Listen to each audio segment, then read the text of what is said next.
और अब खबर जालौन के कालपी से आपको बता रहे हैं, जहां 74वें गणतंत्र दिवस के अवसर पर कालपी नगर की प्रमुख समाज सेवी संस्था न्यू लोक कल्याण समिति द्वारा गणतंत्र दिवस के अवसर पर झंडारोहण कार्यक्रम किया गया।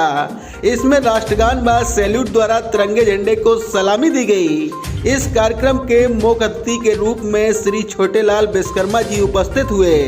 भाई आपको बता दें कि 2 बार राष्ट्रपति पुरस्कार प्राप्त श्री छोटेलाल विश्वकर्मा जी ने कमेटी की सराहना भी की है। भाई आपको बता दें कि सुरेश चंद्र वर्मा जी ने बताया कि 26 जनवरी 1950 में इस दिन संविधान लागू हुआ था, जिसके कई कारण थे। देश स्वतंत्र होने के बाद 26 नवंबर 1949 को संविधान सभा ने संविधान अपनाया। भाई 26 जनवरी 1950 को संविधान को लोकतांत्रिक सरकार प्रणाली के साथ लागू किया गया। इस दिन भारत को पूर्ण गणतंत्र घोषित किया गया था। वहीं ध्वजारोहण के बाद पूरी टीम ने यह प्रण लिया कि भारत देश हमारा है और इसका साफ सफाई का जिम्मा भी हमारा है। हम अपने भारत देश को स्वच्छ बनाने का हर एक सफल प्रयास करेंगे। भाई इस दौरान न्यू लोक कल्याण समिति द्वारा कम्बल भी वितरण किए गए। भाई ध्वजारोहण के बाद नगर में बच्चों व नगर वासियों को मिष्ठान वितरण किया गया।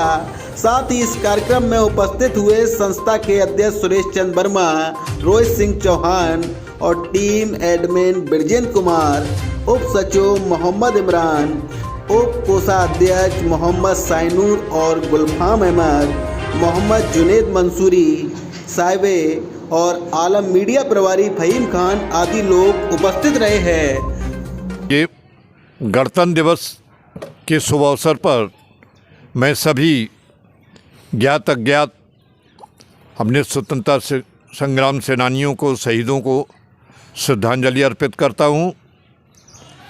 इस संस्था का उद्देश्य है कि सभी जनमानस के साथ जो लोग इस विषय में जानते नहीं हैं, ऑफिसों में, कॉलेजों में ये कार्यक्रम मनाए जाते हैं, आम जनता के बीच इसका संदेश पहुँचे और वो जाने कि जैसे ईद, बकरीद, होली, दिवाली मनाते हैं, उसी तरह से ये राष्ट्रीय पर्व भी मनाना बहुत आवश्यक है। हमारे देश में 3 तरह के पर्व मनाए जाते हैं: धार्मिक, राजनीतिक और सामाजिक। ये हमारा राजनीतिक पर्व है। इस दिन हमारा संविधान लागू हुआ था 26 जनवरी 1950 को, जभी से हमारा देश पूरी तरह से स्वतंत्र हुआ था। 15 अगस्त 1947 को हमें आज़ादी मिली थी, लेकिन सच्चे मायने में देश हमारा सन 26 जनवरी 1950 को लागू हुआ था संविधान, तभी से ये गणतंत्र दिवस मनाया जाता है।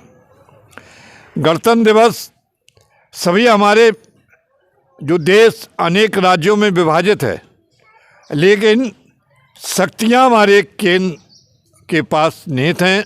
सभी को, राज्यों को अपने अपने ढंग से राज्य सरकार चलाने का है, स्वतंत्रता है, लेकिन अगर कोई सरकार गलत ढंग से कानून का दुरुपयोग करती है तो उसको बर्खास्त करने का भी इनके पास पावर है, केंद्र सरकार के पास। आप सभी लोग मिलजुल कर, हम सभी लोग मिलजुल कर ये गणतंत्र दिवस मनाएं, तभी इसकी सार्थकता होगी। और देश से आज प्रण लें कि हम लोग जात पात, छुआछूत, इससे दूर रहेंगे। इस देश को ना हिंदू ना मुसलमान चाहिए, हर मजहब जिसको प्यारा वो इंसान चाहिए। हर मजहब जो इज्जत करता है वो इंसान सबसे बड़ा देशभक्त है। वही अपने हर व्यक्ति में ये जज्बा होनी चाहिए देशभक्ति का। उदाहरण है कि आपने सुना होगा कि जापान पूरी तरह से अमेरिका ने बम डाल दिए थे और पूरी तरह नष्ट हो गया था, लेकिन वहाँ के बच्चे ने कसम खाई थी कि एक एक वृक्ष लगाकर हम लोग इस गंदगी को हटाएंगे, प्रदूषण को हटाएंगे और देश को आगे बढ़ाएंगे। आज देख लिए जापान अनेक देशों से, हमारे देशों से और देशों से कहीं बहुत अधिक आगे बढ़ गया है। ये हम हर व्यक्ति के जहन में होनी चाहिए, ब्लड में होनी चाहिए देशभक्ति। आज हम कोई राजनीतिक दल से हो सकते, उससे कोई माने नहीं है, लेकिन इस तिरंगे की आन बान शान में जान देने के लिए हम लोग हमेशा तैयार रहते हैं। हमारी जो समिति गंगा जमनी तर्ज पर कार्य कर रही है, हमारे समिति में हिंदू मुसलमान सभी लोग मिलकर और हर पर्व में, चाहे हिंदुओं का पर्व हो चाहे मुस्लिम पर्व हो, बड़ी तन्मयता से मिलकर कार्य करते हैं। इनमें वही उत्साह होता है इन बच्चों में कि हमारा देश है, हम भारतीय हैं। सबसे पहले हम हिंदू मुस्लिम नहीं हैं, पहले हम भारतीय हैं, बाद में हिंदू मुस्लिम सिख ईसाई पारसी हैं।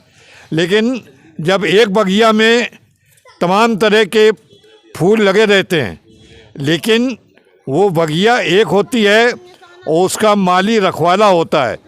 तो जो हमारा जो देश का सर्वोच्च पद पर बैठा हुआ जो प्रधानमंत्री होता है, उसकी जिम्मेदारी होती है और सभी लोगों की जिम्मेदारी होती है कि देश भक्ति का जज्बा लेकर इस तिरंगे को फहराएं और इसकी आन बान शान में अपनी जान कुर्बान करने के लिए हमेशा तैयार रहें। जय हिंद, जय भारत।